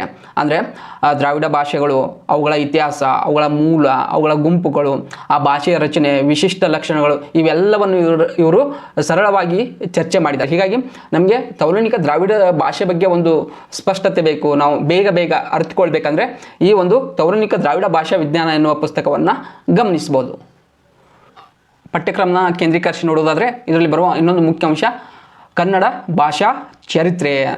ಈ ಕನ್ನಡ ಭಾಷಾ ಚರಿತ್ರೆಯಲ್ಲಿ ಉಗಮ, ವಿಕಾಸ, ಅದರ ಪ್ರಾಚೀನತೆಯನ್ನು ನಾವು ಗಮನಿಸ್ಬೋದು. ಇಲ್ಲಿ ಮುಖ್ಯವಾಗಿ ಕನ್ನಡ ಭಾಷೆಯ ವಿವಿಧ ಹಂತಗಳು, ಕನ್ನಡ ಪ್ರಾದೇಶಿಕ ಭೇದಗಳು, ಕನ್ನಡ ಭಾಷೆಯ ಸಾಮಾಜಿಕ ಪ್ರಭೇದಗಳು, ಕನ್ನಡ ಭಾಷೆಯ ಬೆಳವಣಿಗೆ, ಈ ಅಂಶಗಳನ್ನು ನಾವು ಗಮನಿಸಬೇಕಾಗ್ತದೆ. ಹಾಗಾದರೆ ಇದನ್ನು ಸರಿಯಾಗಿ ಅರ್ಥ ಮಾಡ್ಕೊಳ್ಬೇಕಾದ್ರೆ ಓದಲೇಬೇಕಾದ ಪುಸ್ತಕಗಳು ಯಾವುವು ಅಂತ ನೋಡೋಣ. ಅದಕ್ಕಿಂತಲೂ ಮುಂಚೆ ಬಹಳ ಜನಕ್ಕೆ ಸಾಹಿತ್ಯ ಚರಿತ್ರೆ ಮತ್ತು ಭಾಷಾ ಚರಿತ್ರೆಯ ವ್ಯತ್ಯಾಸ ಗೊತ್ತಿರೋದಿಲ್ಲ. ನಾ ಕನ್ನಡ ಸಾಹಿತ್ಯ ಚರಿತ್ರೆ ಓದಿದ್ದೇನಲ್ಲ, ನಾನು ಯಾಕೆ ಮತ್ತೆ ಕನ್ನಡ ಭಾಷಾ ಚರಿತ್ರೆ ಓದಬೇಕು ಅಂತ ಪ್ರಶ್ನೆಯನ್ನು ಮಾಡ್ತಿರ್ತಾರೆ. ಹೀಗಾಗಿ ಕನ್ನಡ ಸಾಹಿತ್ಯ ಚರಿತ್ರೆ ಬೇರೆ, ಕನ್ನಡ ಭಾಷೆಯ ಚರಿತ್ರೆ ಬೇರೆ ಅನ್ನೋದು ಗಮನದಲ್ಲಿ ಇರಬೇಕಾಗ್ತದೆ. ಹಾಗಾಗಿ ಕನ್ನಡ ಭಾಷೆಯ ಚರಿತ್ರೆಯನ್ನು ಅರಿಯಬೇಕಾದರೆ ಓದಲೇಬೇಕಾದ ಪುಸ್ತಕಗಳನ್ನು ನಾವೀಗ ಗಮನಿಸೋಣ. ಭಾಷೆ ನಿರಂತರವಾಗಿ ಬದಲಾವಣೆ ಹೊಂದ್ತಾ ಇರ್ತದೆ, ಹಾಗಾಗಿ ಅದನ್ನು ನಾವು ಗಮನಿಸಬೇಕಾಗ್ತದೆ. ಇಲ್ಲಿ ಕನ್ನಡ ಭಾಷೆಯ ಪ್ರಾಚೀನತೆಯನ್ನು ಹೇಗೆ ಅರ್ಥ ಮಾಡ್ಕೋಬೇಕಂದ್ರೆ, ಕನ್ನಡ ಭಾಷೆಯ ಪ್ರಾಚೀನತೆಯನ್ನು ಶಾಸನ ಮತ್ತು ಶಾಸನೇತರ ಆಕಾರಗಳಿಂದ ನಾವು ಅರಿಯಬಹುದಾಗಿದೆ.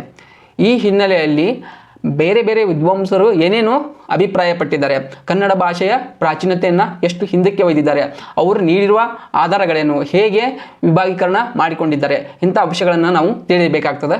ಅದಕ್ಕಾಗಿ ನಾವು ಅಧ್ಯಯನ ಮಾಡಲೇಬೇಕಾದ ಕೆಲವು ಪುಸ್ತಕಗಳನ್ನು ಹೀಗೆ ನೋಡ್ಬೋದು. ಅದರಲ್ಲಿ ಮೊದಲಿಗೆ ನೋಡಬೇಕಾದ ಪುಸ್ತಕ ಅಂದರೆ ಸಂಕ್ಷಿಪ್ತ ಕನ್ನಡ ಭಾಷಾ ಚರಿತ್ರೆ ಅನ್ನುವ ಎಂ.ಎಚ್. ಕೃಷ್ಣಯ್ಯನವರ ಪುಸ್ತಕ.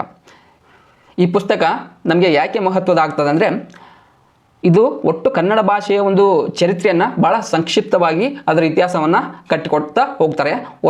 ಇದರಲ್ಲಿ ಮೊದಲಿಗೆ ಕನ್ನಡ ಭಾಷೆಯ ಒಂದು ಅಧ್ಯಯನಕ್ಕೆ ಅಗತ್ಯವಾದ ಹಿನ್ನೆಲೆಯನ್ನು ಇವರು ಚರ್ಚಿಸ್ತಾ ಹೋಗ್ತಾರೆ. ಅದರ ಜೊತೆಗೆ ಕನ್ನಡ ಭಾಷೆ ಹೇಗೆ ಕಾಲಾಂತರದಲ್ಲಿ ಬದಲಾಗ್ತಾ ಬಂತು, ಬೆಳೀತಾ ಬಂತು ಅನ್ನೋದನ್ನು ಇವರು ಚರ್ಚೆ ಮಾಡ್ತಾ ಹೋಗ್ತಾರೆ. ಲಿಪಿ ಆಗಿರ್ಬೋದು, ಶಬ್ದ, ವ್ಯಾಕರಣ, ಹೀಗೆ ಎಲ್ಲ ಅಂಶಗಳನ್ನು ಇವರು ಒಂದು ಶಾಸ್ತ್ರೀಯವಾಗಿ ಚರ್ಚೆ ಮಾಡ್ತಾ ಹೋಗ್ತಾರೆ. ಅಂದರೆ ಒಟ್ಟು ಕನ್ನಡ ಭಾಷೆ ಹೇಗೆ ಬೆಳೆದು ಬಂತು ಅನ್ನುವ ಒಂದು ಮಹತ್ವದ ಚರ್ಚೆಯನ್ನು ಇದರಲ್ಲಿ ಮಾಡ್ತಾರೆ. ಹೀಗಾಗಿ ಇದೊಂದು ಕನ್ನಡ ಭಾಷೆಯ ಚರಿತ್ರೆಯನ್ನು ನಾವು ಅರಿಬೇಕಂದ್ರೆ ಓದಲೇಬೇಕಾದ ಪುಸ್ತಕ ಇದಾಗಿದೆ ಅಂತ. ಇನ್ನೊಂದು ಕನ್ನಡ ಭಾಷಾಶಾಸ್ತ್ರ ಅಂತೇಳಿ ರಾಯ ಧಾರವಾಡ್ಕರ್ ಅವರ ಒಂದು ಪುಸ್ತಕ.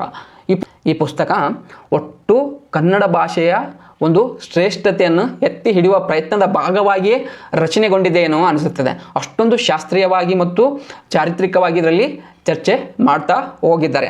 ಅಂದರೆ ಕನ್ನಡ ಭಾಷೆಯ ಲಿಪಿ, ಅದರ ಬದಲಾವಣೆ, ಅದು ಬೆಳೆದ ಬಂದ ಬಗ್ಗೆ, ಹೀಗೆ ಭಾಳಷ್ಟು ಅಂಶಗಳನ್ನು ಇದರಲ್ಲಿ ಚರ್ಚೆ ಮಾಡಿದ್ದಾರೆ. ಇಲ್ಲಿ ಒಟ್ಟು 7 ಪ್ರಕರಣಗಳಲ್ಲಿ ಭಾಷೆ ಮತ್ತು ಅದರ ಉತ್ಪತ್ತಿ, ಬೆಳವಣಿಗೆ, ಭಾಷೆಯ ವರ್ಗೀಕರಣ, ದ್ರಾವಿಡ ವರ್ಗದ ಭಾಷೆಗಳು, ಕನ್ನಡ ವರ್ಣಮಾಲೆ, ಅವುಗಳ ಉತ್ಪತ್ತಿ, ಬೆಳವಣಿಗೆ, ಸಂಸ್ಕರಣ ಆಗಿರ್ಬೋದು, ಅಥವಾ ಕನ್ನಡ ಕೋಶ ಮತ್ತು ಅದರ ಒಂದು ಬೆಳವಣಿಗೆ, ಕನ್ನಡ ನೆರೆಹೊರೆಯ ಭಾಷೆಗಳು, ಭಾಷೆಯಲ್ಲಿ ಕಂಡುಬರುವ ಸಂಸ್ಕೃತಿ, ಕನ್ನಡ ವ್ಯಾಕರಣದ ಮುಖ್ಯಾಂಶಗಳು, ಈ ರೀತಿ ಒಂದು ಶೀರ್ಷಿಕೆ ಮಾಡಿಕೊಂಡು ಭಾಳಷ್ಟು ವಿಚಾರಪೂರ್ಣವಾಗಿ ತಮ್ಮ ಚಿಂತನೆಗಳನ್ನು ಇದರಲ್ಲಿ ಹಂಚಿಕೊಂಡಿದ್ದಾರೆ.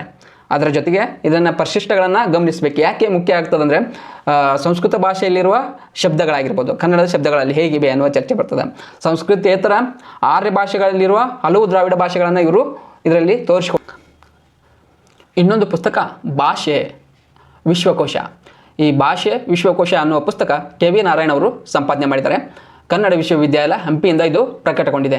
ಈ ಪುಸ್ತಕವನ್ನು ನಾನು ಯಾಕೆ ಸಜೆಸ್ಟ್ ಮಾಡ್ತಾ ಇದ್ದೇನೆ ಅಂದರೆ, ಒಂದು ಆನ್ವಯಿಕ ರೀತಿಯ ಪ್ರಶ್ನೆಗಳು ಬಂದಾಗ ನಾವು ಸುಲಭವಾಗಿ ಉತ್ತರ ನೀಡಲು ಸಹಾಯಕವಾಗುವಂಥ ಬಹಳಷ್ಟು ಅಂಶಗಳು ಈ ಪುಸ್ತಕದಲ್ಲಿ ಇವೆ.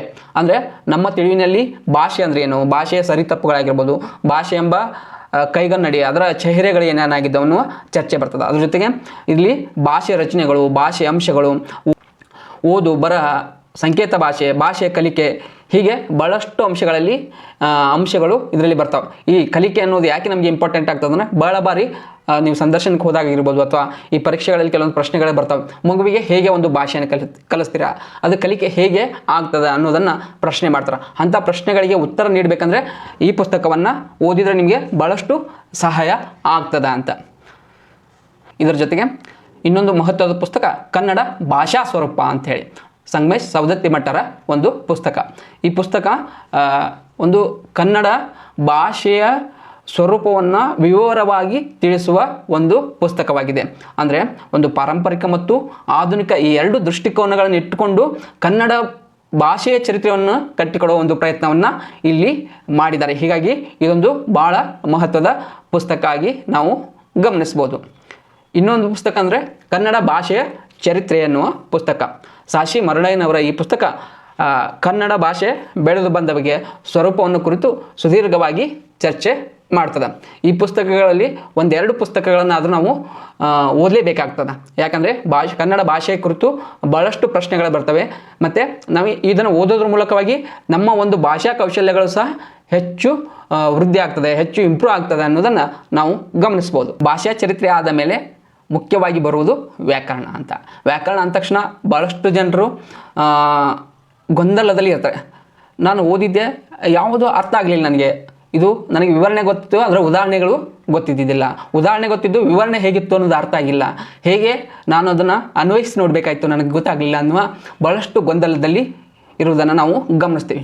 ಹೀಗಾಗಿ ಇಲ್ಲಿ ನಾನು ಸಜೆಸ್ಟ್ ಮಾಡುವ ಕೆಲವು ಪುಸ್ತಕಗಳನ್ನು ನೀವು ಓದಿದರೆ ಭಾಳಷ್ಟು ಪ್ರಶ್ನೆಗಳಿಗೆ ಉತ್ತರವನ್ನು ಸುಲಭವಾಗಿ ನೀಡ್ಬೋದು.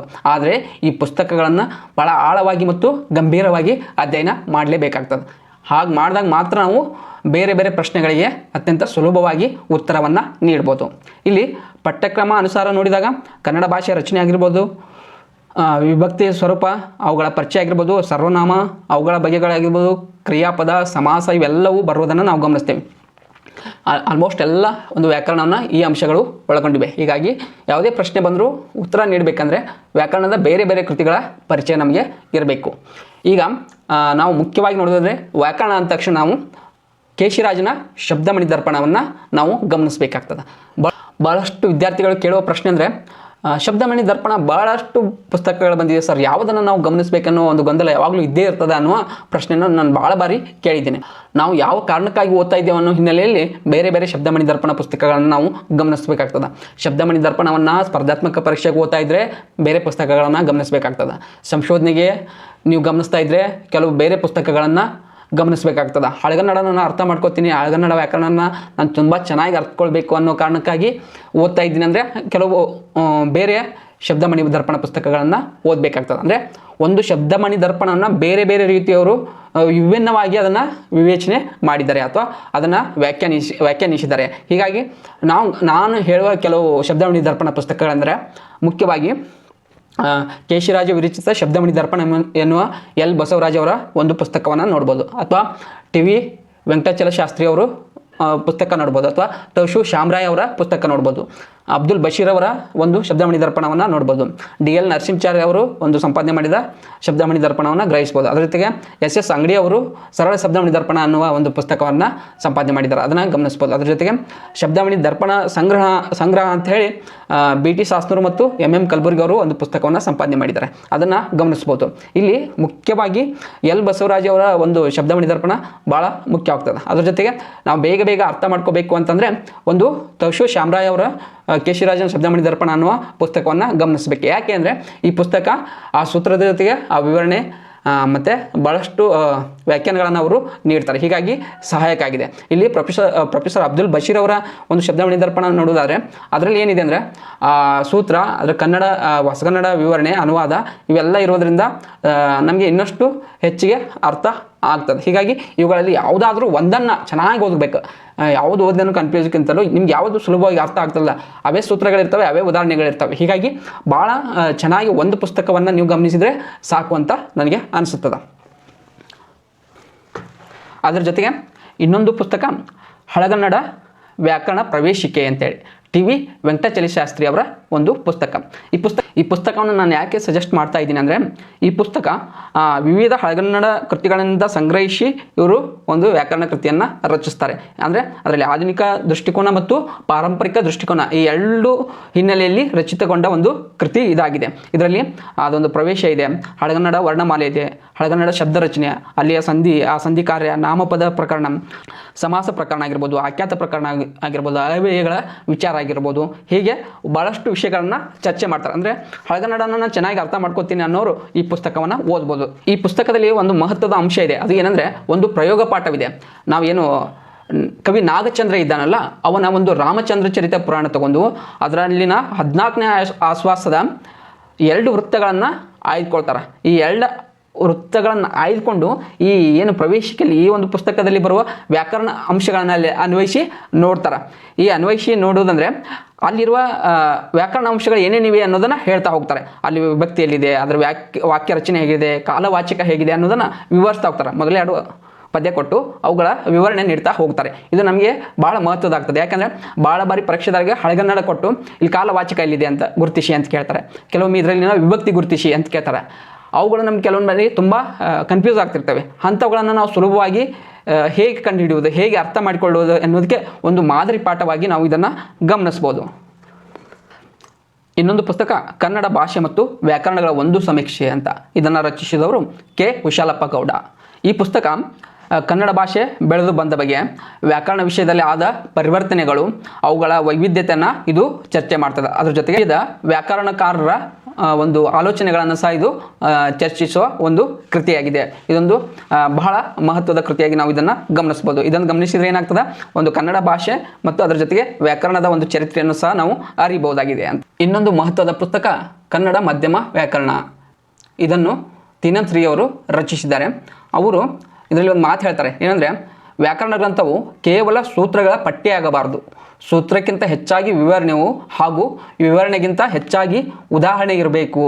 ಇದರಿಂದ ವ್ಯಾಕರಣ ಗ್ರಹಿಕೆ ಕುರಿತಂತೆ ವಿದ್ಯಾರ್ಥಿಗಳಲ್ಲಿ ಆಸಕ್ತಿ ಹೆಚ್ಚುತ್ತದೆ ಅಂತ ಹೇಳ್ತಾರೆ. ಈ ಅಂಶವನ್ನು ದೃಷ್ಟಿಯಲ್ಲಿಟ್ಕೊಂಡು ಈ ಒಂದು ಕೃತಿ ರಚನೆಯಾಗಿದೆ ಅಂತ.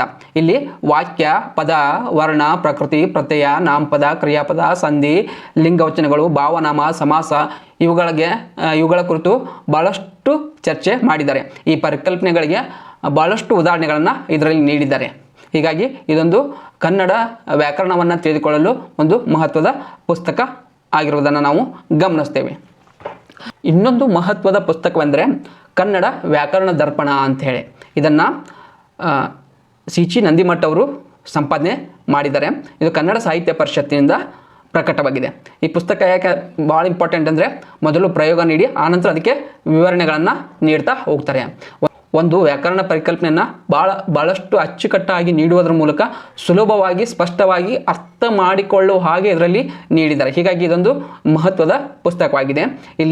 ಇದರಲ್ಲಿ ಆರಂಭದಲ್ಲಿ ಅವರು ಮಾಡೋದೇನೆಂದರೆ ವ್ಯಾಕರಣದ ಉದ್ದೇಶ ಏನು ಅನ್ನೋದನ್ನು ಹೇಳ್ತಾರೆ. ವ್ಯಾಕರಣ ಯಾಕಾಗಿ ಬೇಕು ನಮಗೆ ಅಂತ ಹೇಳ್ತಾರೆ. ಅದ್ರ ಜೊತೆಗೆ ಕನ್ನಡದ ವ್ಯಾಕರಣಕಾರರು ಯಾರಾಗಿದ್ದರು ಅವರ ಗ್ರಂಥಗಳನ್ನು ಹೇಳ್ತಾರೆ. ಹೀಗಾಗಿ ಇದೊಂದು ಮಹತ್ವದ ಪುಸ್ತಕವಾಗಿದೆ ಅಂತ ನಾನು ಹೇಳಿದ್ದು. ಇದರಲ್ಲಿ ವ್ಯಾಕರಣ ಉದ್ದೇಶ ಹೇಳ್ತಾರೆ. ಅದ್ರ ಜೊತೆಗೆ ಸಂಜ್ಞಾ ಪ್ರಕರಣ ಆಗಿರ್ಬೋದು, ಸಂಧಿ ಪ್ರಕರಣ ಆಗಿರ್ಬೋದು, ದೇಶ ಅನ್ಯ ದೇಶ ಆಗಿರ್ಬೋದು, ನಾಮಪದ, ಕ್ರಿಯಾಪದ ಪ್ರಕರಣ, ಸಮಾಸ ಪ್ರಕರಣ, ದ್ವಿರುಕ್ತಿ ಆಗಿರ್ಬೋದು, ಅವ್ಯಯ ಪ್ರಕರಣಗಳಾಗಿರ್ಬೋದು, ವಾಕ್ಯಗಳಾಗಿರ್ಬೋದು, ಛಂದಸ್ಸು, ಅಲಂಕಾರ, ಇವುಗಳೆಲ್ಲದರ ಜೊತೆಗೆ ಲೇಖನ ಚಿಹ್ನೆಗಳ ಕುರಿತು ಇವರು ಚರ್ಚೆ ಮಾಡ್ತಾರೆ. ಇವೆಲ್ಲ ನಮಗೆ ಭಾಳ ಇಂಪಾರ್ಟೆಂಟ್. ಲೇಖನ ಚಿಹ್ನೆ ಕುರಿತು ಭಾಳಷ್ಟು ಪ್ರಶ್ನೆಗಳು ಬರ್ತಿರ್ತಾವೆ. ಹೀಗಾಗಿ ಇದೊಂದು ಗಮನಿಸಲೇಬೇಕಾದ ಪುಸ್ತಕ. ಇದೆಲ್ಲದರ ಜೊತೆಗೆ ಇನ್ನೊಂದಂದರೆ ಹೊಸಗನ್ನಡ ವ್ಯಾಕರಣ ಅನ್ನುವ ಎಸ್ ರಂಗನಾಥ್ ಅವರ ಒಂದು ಪುಸ್ತಕವನ್ನು ಸಹ ನಾವು ಗಮನಿಸ್ಬೋದು. ನಾನು ಮೊದಲಿಗೆ ಹೇಳಿದ ಹಾಗೆ ಒಂದು ವಿಶೇಷವಾದ ಪುಸ್ತಕವನ್ನು ಪರಿಚಯ ಮಾಡಿಕೊಡ್ತೀನಿ ಅಂತ ಹೇಳಿದ್ನಲ್ಲ, ಅದು ಯಾವುದಂದರೆ ಕನ್ನಡ ಕೈಪಿಡಿ ಸಂಪುಟ 1. ಯಾಕೆ ವಿಶೇಷವಾದ ಪುಸ್ತಕ ಅಂತ ಹೇಳಿದ್ನಂದರೆ, ಇದು ಹಳೆಗನ್ನಡ ವ್ಯಾಕರಣ, ಕರ್ನಾಟಕ ಛಂದಸ್ಸು, ಅಲಂಕಾರ ಮತ್ತು ಕನ್ನಡ ಭಾಷೆ ಚರಿತ್ರೆ ಈ 4 ಅಂಶಗಳನ್ನು ಇದನ್ನು ಕೆ. ವಿ. ಪುಟ್ಟಪ್ಪನವರು ಸಂಪಾದನೆ ಮಾಡಿದ್ದಾರೆ. ಇದು ಬಹಳ ಮಹತ್ವ ಪಡ್ಕೊಳ್ಳೋದು. ಯಾಕೆಂದರೆ ಕನ್ನಡದ ಮಹತ್ವದ ವಿದ್ವಾಂಸರು ಅಂತ ನಾವು ಏನು ಕರಿತೀವಲ್ಲ, ಶ್ರೇಷ್ಠ ಮೈಂಡ್ಸ್ ಅಂತ ಏನು ಕರಿತೀವಲ್ಲ, ಅವರು ರಚನೆ ಮಾಡಿರುವ, ಅವರು ಕಟ್ಟಿಕೊಟ್ಟಿರೋ ಒಂದು ಮಹತ್ವದ ಕೈಪಿಡಿ ಇದಾಗಿದೆ. ಇಲ್ಲಿ ಹಳೆಗನ್ನಡ ವ್ಯಾಕರಣ ಬಂದಾಗ ಟಿ. ಶ್ರೀನಿವಾಸ್ ರಾಘವಾಚಾರ್ಯ ಅವರು ಮತ್ತು ಬಿ. ಕೃಷ್ಣಪ್ಪನವರು ಇಲ್ಲಿ ಹಳೆಗನ್ನಡ ವ್ಯಾಕರಣವನ್ನು ನಮಗೆ ರಚಿಸಿಕೊಟ್ಟಿದ್ದಾರೆ. ಅದ್ರ ಜೊತೆಗೆ ಕರ್ನಾಟಕ ಛಂದಸ್ಸು ಬಗ್ಗೆ ಟಿ. ಶ್ರೀನಿವಾಸ್ ರಾಘವಾಚಾರ್ಯರು ಬರೀತಾರೆ. ಅಲಂಕಾರ ಕುರಿತು AR ಕೃಷ್ಣಶಾಸ್ತ್ರಿಗಳು ಮತ್ತು ಕೆ ವರ್ಧಾಚಾರ್ಯರು ಬರೀತಾರೆ. ಅದರ ಜೊತೆಗೆ ಮುಖ್ಯವಾಗಿ ನಾವು ಈಗ ಗಮನಿಸ್ತಾ ಇರೋದು ಕನ್ನಡ ಭಾಷೆಯ ಚರಿತ್ರೆ ಕುರಿತು BM ಶ್ರೀಕಂಠಯ್ಯ ಮತ್ತು TS ವೆಂಕಣ್ಣಯ್ಯನವರು ಬರೀತಾರೆ. ಹೀಗಾಗಿ ಬಹಳ ಮಹತ್ವದ ಮತ್ತು ಶ್ರೇಷ್ಠ ಕನ್ನಡದ ವಿದ್ವಾಂಸರು ಇವರು ಆಗಿರುವುದರಿಂದ ಈ ಒಂದು ಕೈಪಿಡಿ ನಮಗೆ ಬಹಳಷ್ಟು ಮಹತ್ವದಾಗ್ತದೆ. ಇದನ್ನು ಕಡ್ಡಾಯವಾಗಿ ಎಲ್ಲರ ಬಳಿ ಇರಲೇಬೇಕಾದ ಒಂದು ಕೃತಿ, ಓದಲೇಬೇಕಾದ ಒಂದು ಕೃತಿ. ಇದರಿಂದ ಬಹಳಷ್ಟು ಪ್ರಶ್ನೆಗಳು ಬಂದಿರೋದನ್ನು ನಾನು ಗಮನಿಸಿದ್ದೇನೆ. ಹೀಗಾಗಿ ಈ ಪುಸ್ತಕವನ್ನು ಕಡ್ಡಾಯವಾಗಿ ಓದಲೇಬೇಕಾಗ್ತದೆ. ಇಷ್ಟು ಕನ್ನಡ ಅಥವಾ ಭಾಷಾ ವಿಜ್ಞಾನ, ದ್ರಾವಿಡ ಭಾಷಾ ವಿಜ್ಞಾನ, ಕನ್ನಡ ಭಾಷೆ ಚರಿತ್ರೆ ಮತ್ತು ವ್ಯಾಕರಣಕ್ಕೆ ಸಂಬಂಧಪಟ್ಟಂಥ ಪುಸ್ತಕಗಳು ಇವಾಗಿವೆ ಅಂತ. ಇಷ್ಟು ಪುಸ್ತಕಗಳಲ್ಲಿ ಯಾವುದು ಓದಬೇಕು ಅಂತ ಕನ್ಫ್ಯೂಸ್ ಆಗಬೇಡಿ. ಇದರಲ್ಲಿ ಕೆಲವೊಂದಾದರೂ ತಗೊಂಡು ನಾನು ಆಗಲೇ ಹೇಳಿದಾಗೆ ಒಂದು ಚೆನ್ನಾಗಿ ಒಂದು ನೋಟ್ಸ್ ಮಾಡಿಟ್ಕೊಂಡ್ರೆ ಅನುಕೂಲ ಆಗ್ತದೆ. ಎಲ್ಲರಲ್ಲಿನ ಕೆಲವು ಪುಸ್ತಕಗಳನ್ನಾದರೂ ಗಮನಿಸಿ ಆ ಪುಸ್ತಕದಲ್ಲಿ ಬರುವ ಪರಿಕಲ್ಪನೆಯನ್ನು ಒಂದು ಕಡೆ ಬರ್ಕೋದು. ಅಂದರೆ ಒಂದು ಭಾಷಾ ವಿಜ್ಞಾನ ಅಂದರೆ ಯಾರ್ಯಾರು ಏನೇನು ಹೇಳಿದ್ದಾರೆ ಅದನ್ನು ಬರ್ಕೋದು. ಅಥವಾ ವ್ಯಾಕರಣದ ಒಂದು ಪರಿಕಲ್ಪನೆಯನ್ನು ಅರ್ಥ ಮಾಡ್ಕೋಬೇಕಂದಾಗ ಆ ಪರಿಕಲ್ಪನೆ ಕುರಿತು ಯಾರ್ಯಾರು ಏನೇನು ಹೇಳಿದ್ದಾರೆ ಅಂತ ಒಂದು ಕಡೆ ಬರ್ಕೊಂಡು ಅದ್ರ ಜೊತೆಗೆ ಅವ್ರು ನೀಡಿರುವ ಬೇರೆ ಬೇರೆ ಉದಾಹರಣೆಗಳನ್ನ ನೀವೆಲ್ಲ ಒಂದು ಕಡೆ ಬರ್ಕೊಂಡ್ಬಿಟ್ರೆ ಏನಾಗ್ತದೆ ಅಂದರೆ ನೀವು ಮತ್ತೆ ಈ ಪುಸ್ತಕಗಳಿಗೆ ಹೋಗಬೇಕಾಗಿಲ್ಲ. ಒಂದು ಸಲ ಓದಿ ನೀವಾಗೆ ರೆಡಿ ಮಾಡಿ ಇಟ್ಕೊಂಡ್ಬಿಟ್ರೆ ಭಾಳಷ್ಟು ಅನುಕೂಲ ಆಗ್ತದೆ. ಹೀಗಾಗಿ ಇದರಲ್ಲಿರುವ ಎಲ್ಲ ಪುಸ್ತಕಗಳನ್ನು ಗಮನಿಸಲೇಬೇಕಾಗ್ತದೆ.